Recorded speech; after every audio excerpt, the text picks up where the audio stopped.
ঢাকা উত্তর সিটি কর্পোরেশনের উচ্ছেদ অভিযানে গত জুন মাসের শেষ সপ্তাহে মোহাম্মদপুরের রামচন্দ্রপুর খালের জমি দখল করে থাকা অবৈধ স্থাপনা হিসেবে গুড়িয়ে দেওয়া হয় আলোচিত সাদিক এগ্রোর খামার। ভেঙে দেওয়া হয় আরও কিছু অবৈধ স্থাপনা। সেই সময় ঘটনাটি বেশ আলোচিত হয়। খালের জমি উদ্ধারের প্রশংসা উঠে সর্বমহলে। তবে এক মাস না যেতেই ফের দখলবাজদের কবলে রামচন্দ্রপুর খাল। খালের উদ্ধার করা জায়গা দখল নিয়ে টিনের ছাউনি ও বেড়া দিয়ে সেখানে বানানো হয়েছে দুটি ছোট ঘর। বিভিন্ন অংশে বাঁশ পুঁতে রাখা হয়েছে আরও ঘর তোলার জন্য। এছাড়া কিছু রিকশাও এনে রাখা হয়েছে।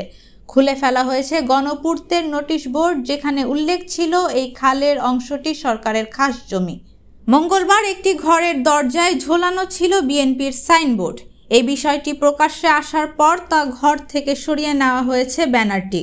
বুধবার বিকেল ৩টার দিকে সেখানে ওই ব্যানারটি আর দেখা যায়নি, তবে রয়েছে আরও দুটি ঘর। এদিকে বিএনপির নামে এই ব্যানার কারা লাগিয়েছে তা সরেজমিনে খুঁজে বের করে ব্যবস্থা গ্রহণের নির্দেশ দিয়েছেন বিএনপির ভারপ্রাপ্ত চেয়ারম্যান তারেক রহমান। বিএনপির প্রেস উইং থেকে তথ্য জানানো হয়েছে। সে অনুযায়ী আজ ঢাকা মহানগর উত্তর বিএনপি সদস্য সচিব আমিনুল হকের নেতৃত্বে একটি প্রতিনিধি দল ঘটনাস্থল পরিদর্শন করবেন বলেও জানানো হয়েছে। স্থানীয় বাসিন্দারা জানিয়েছেন, প্রধানমন্ত্রীর পদ থেকে শেখ হাসিনা ৫ আগস্ট পদত্যাগের পরের দিন বিকেলেই একদল লোক রামচন্দ্রপুর খালের ওই জায়গায় ঘর বানানোর কাজ শুরু করেন।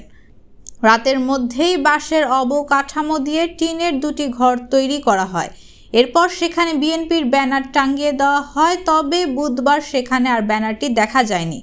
২৭ জুন রামচন্দ্রপুর খালের বেদখলে থাকা ওই জায়গা উদ্ধারের উচ্ছেদ অভিযান চালিয়েছিল ঢাকা উত্তর সিটি কর্তৃপক্ষ।